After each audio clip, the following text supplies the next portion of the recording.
السلام علیکم ورحمۃ اللہ وبرکاتہ۔ آج کے لیسن کا ہم آغاز کرتے ہیں آیت نمبر 21 کے ساتھ۔ اعوذ باللہ من الشیطان الرجیم، بسم اللہ الرحمن الرحیم۔ وَإِذَا اور جب قُرِئَ پڑھا جاتا ہے علیہم ان پر قرآن لا یسجدون نہیں سجدہ کرتے۔ ترجمہ: اور جب ان کے سامنے قرآن پڑھا جاتا ہے تو سجدہ نہیں کرتے۔ شان نزول: جب سورہ اقرا میں آیت وَاسْجُدْ وَاقْتَرِب نازل ہوئی تو رسول اللہ صلی اللہ علیہ وآلہ وسلم نے یہ آیت پڑھ کر سجدہ کیا۔ مومنین نے بھی آپ کے ساتھ سجدہ کیا، البتہ کفار قریش نے سجدہ نہیں کیا۔ ان کے اس فعل کی برائی میں یہ آیت نازل ہوئی اور فرمایا گیا کہ جب کفار کے سامنے قرآن پڑھا جاتا ہے تو وہ سجدہ تلاوت نہیں کرتے۔ امام فخر الدین رازی رحمۃ اللہ تعالی علیہ فرماتے ہیں کہ کفار چونکہ انتہائی فصیح و بلیغ تھے، اس لیے قرآن سننے کے بعد ان کے پاس اس کے علاوہ اور کوئی چارہ نہ تھا کہ وہ قرآن کو اپنی مثل لانے سے عاجز کر دینے والا مان لیں، اور جب انہوں نے نبی صلی اللہ علیہ وآلہ وسلم کی نبوت درست ہونے اور احکامات ممنوعات میں ان کی اطاعت واجب ہونے کو جان لیا تو ان پر لازم تھا کہ وہ نبی صلی اللہ علیہ وآلہ وسلم پر ایمان لائے اور ان کی اطاعت کریں، اور چونکہ کفار نے ایسا نہیں کیا اس لیے قرآن سن کر سجدہ نہ کرنے پر اللہ تعالیٰ کا ان کی مذمت کرنا حق ہے۔ سجدہ تلاوت سے متعلق 8 شرعی مسائل۔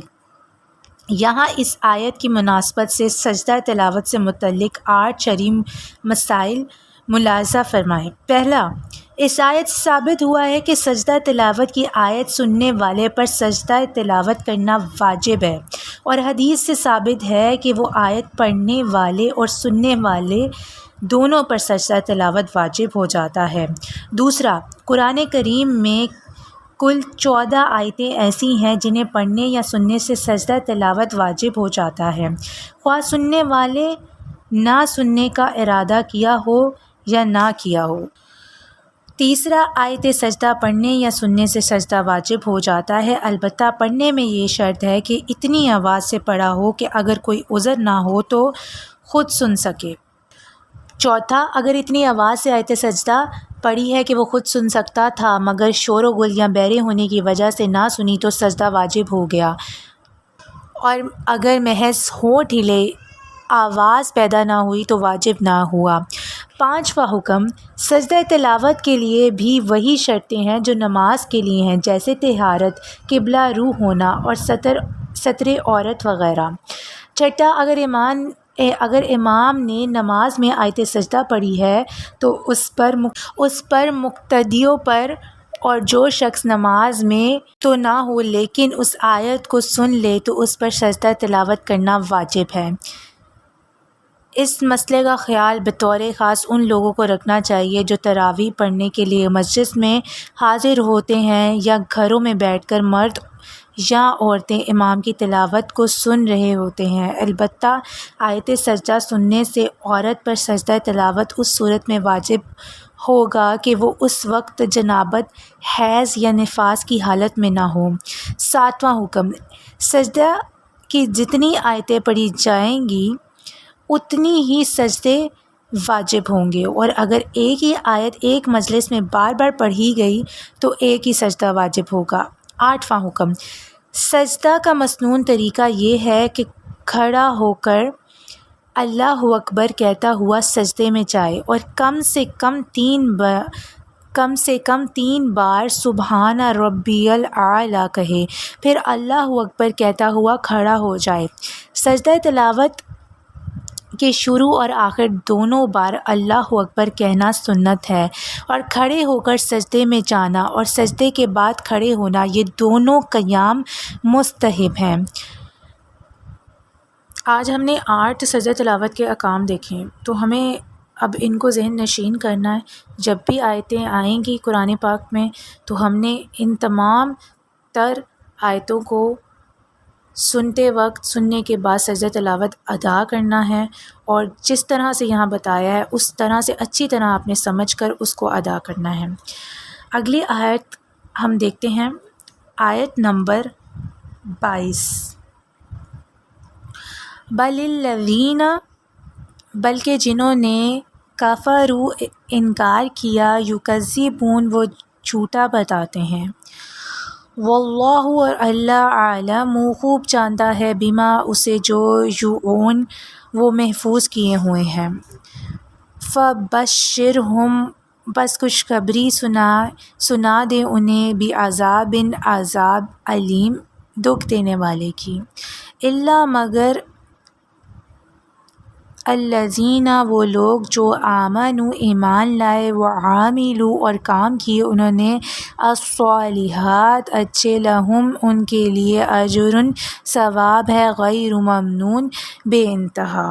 ترجمہ، بلکہ کافر جھٹلا رہے ہیں اور اللہ خوب جانتا ہے جو وہ اپنے دلوں میں رکھتے ہیں، تو تم انہیں دردناک عذاب کی بشارت سنا دو، مگر جو ایمان لائے اور انہوں نے اچھے عمل کیے ان کے لیے وہ ثواب ہے جو کبھی ختم نہ ہوگا۔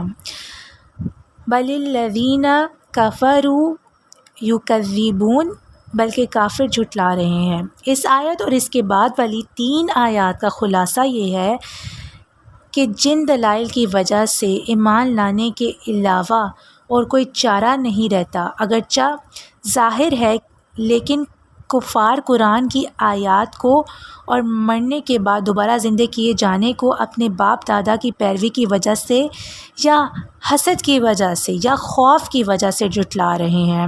اگر انہوں نے ایمان قبول کر لیا تو ان کا دنیاوی منصب اور دنیا کے فوائد ختم ہو جائیں گے، اور اللہ تعالیٰ اسے خوب جانتا ہے جو کفر و شرک اور نبی صلی اللہ علیہ وآلہ وسلم کو جھٹلاتا ہے، وہ اپنے دل میں جو کفر محفوظ رکھتے ہیں اللہ اسے جانتا ہے۔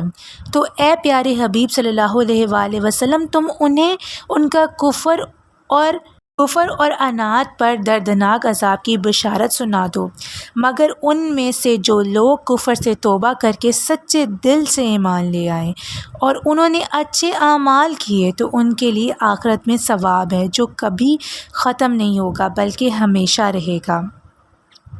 کفار کی حالت سامنے رکھتے ہوئے مسلمان کو بھی اپنے حال پر غور کرنا چاہیے۔ یہاں سے معلوم ہوا ہے کہ کفار کے ایمان قبول نہ کرنے کی ایک وجہ یہ بھی تھی کہ انہیں اپنے دنیاوی منصب چھن جانے اور دنیا کے وہ فوائد ختم ہو جانے کا خوف تھا جو انہیں حاصل تھے۔ کفار کے اسی خوف کے سامنے رکھتے ہوئے اب ہمیں مسلمانوں کو بھی اپنی حالت پہ غور کرنا چاہیے، جو دنیا کی عزت، دولت، مرتبہ ختم ہونے کے خوف سے اسلام کی تعلیمات اور اس کے احکامات پر عمل کرنے سے خود بھی بھاگتے ہیں اور اپنی اولاد کو بھی دور رکھتے ہیں، اور فقط کبھی کبھار نماز پڑھ لیتے ہیں یا تھوڑا بہت اللہ کر لیتے ہیں اور اسی کو اپنی نجات کا باعث سمجھتے ہیں اور سمجھتے ہیں کہ یہی ہمارے لیے کافی ہے۔ سورہ انشقاق۔ اب سورہ انشقاق اللہ جل شانہ کے کرم سے یہاں پر اختتام ہو رہا ہے اس سورہ کا۔ ہم نے اس سورت سے کیا سیکھا؟ سورہ انشقاق کا خلاصہ یہ ہے کہ اس میں قیامت کے مناظر بیان کیے گئے ہیں، آسمان کے پھٹنے، زمین کے پھیلنے اور زمین کو اپنے بوجھ نکال دینے کا ذکر ہے۔ انسان کو یاد دلایا گیا ہے کہ وہ اپنے اعمال کا انجام ضرور حاصل کرے گا، نیک اعمال کرے گا تو اس کا آسان حساب ہوگا اور جنت کی خوشخبری ہے، جبکہ کافروں اور نافرمانوں کے لیے عذاب کی وعید سنائی گئی ہے۔ تو ہمیں چاہیے کہ ہم بھی نیک اعمال کریں تاکہ آخرت والے دن اللہ رب العزت کے سامنے ہم سرخ روح ہوں اور اس بھڑکتی ہوئی آگ سے بچ سکیں جس کو دیکھ کر کفار موت مانگیں گے۔ یا اللہ ہم سب کو ایسے اعمال کرنے کی توفیق عطا فرما، ہمارے دلوں کو قرآن کے مطابق ڈھال دے، ہماری زندگیوں میں قرآن کا نور بھر دے۔ یا مالک و مولا ہمیں قرآن سے مرتے دم تک ایسا رشتہ عطا کر جو کبھی ختم نہ ہو۔ آخرت میں ہمیں رسول اللہ صلی اللہ علیہ وآلہ وسلم کے ہاتھ سے حوض کوثر پینا نصیب فرما، اور قبر میں اس قرآن کو ہمارا گواہ بنا۔ یا اللہ میرا نصیب اور ہر ایک پڑھنے والے سننے والے کا نصیب بہترین اور بلند فرما دے، ہماری تمام تر مشکلات کو آسان فرما دے۔ سبحانک اللہم و بحمدک، اشہد ان لا الہ الا انت، استغفرک و اتوب الیک۔